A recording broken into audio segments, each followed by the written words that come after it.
Самолет с чемпионом первенства мира по ММА Тамерланом Дзауровым приближается к зданию аэропорта. В зале ожидания и на улице его друзья, родственники и болельщики. Тамерлан уже не раз радовал поклонников своими победами. На другой результат они и не рассчитывали. Крепкими объятиями бойца смешанных единоборств встречают у выхода.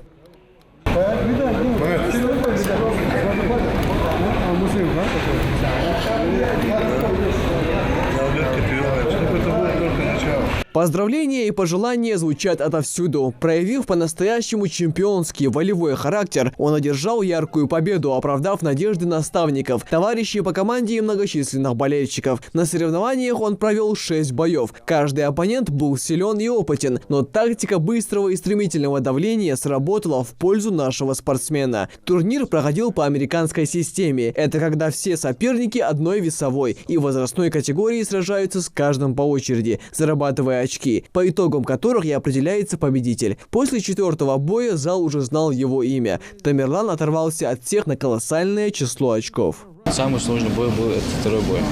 Соперник был из Израиля. Его я выиграл с болевым приемом.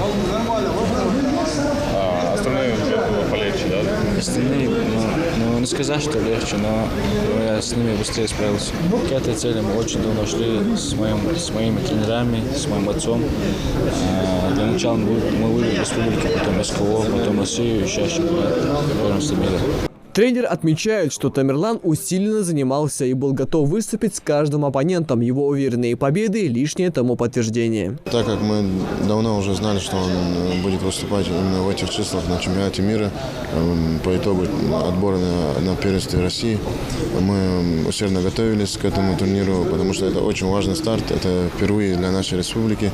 Поэтому было вложено очень много сил в эту подготовку, много времени. И по итогу результат оправдан.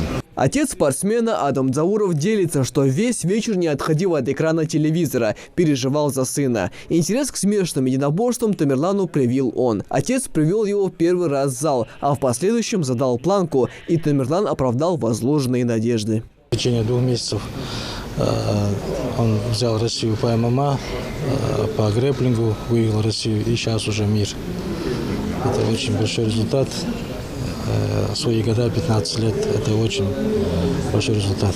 Министр спорта отмечает, что потенциал у спортсмена не отнять, как и страсть к победам. Его нужно готовить к новым трофеям. Дзаурова Тамерлана я знаю такого, как молодого амбициозного человека с целью. У него есть цель, и он идет к своей цели. И я уверен, что он заявит о себе очень громко в самом таком престижном промоушене в мире, такие как UFC или Bellator. Надеюсь, что когда-то включат и в олимпийскую программу ММА, и у нас будут олимпийские чемпионы. В этом году Тамерлан параллельно с первенством ММА участвует и в первенстве по грэпплингу. Отбор в Россию он прошел на золотую награду. Скоро будет доказывать свое мастерство миру, так что на отдых времени у парня нет.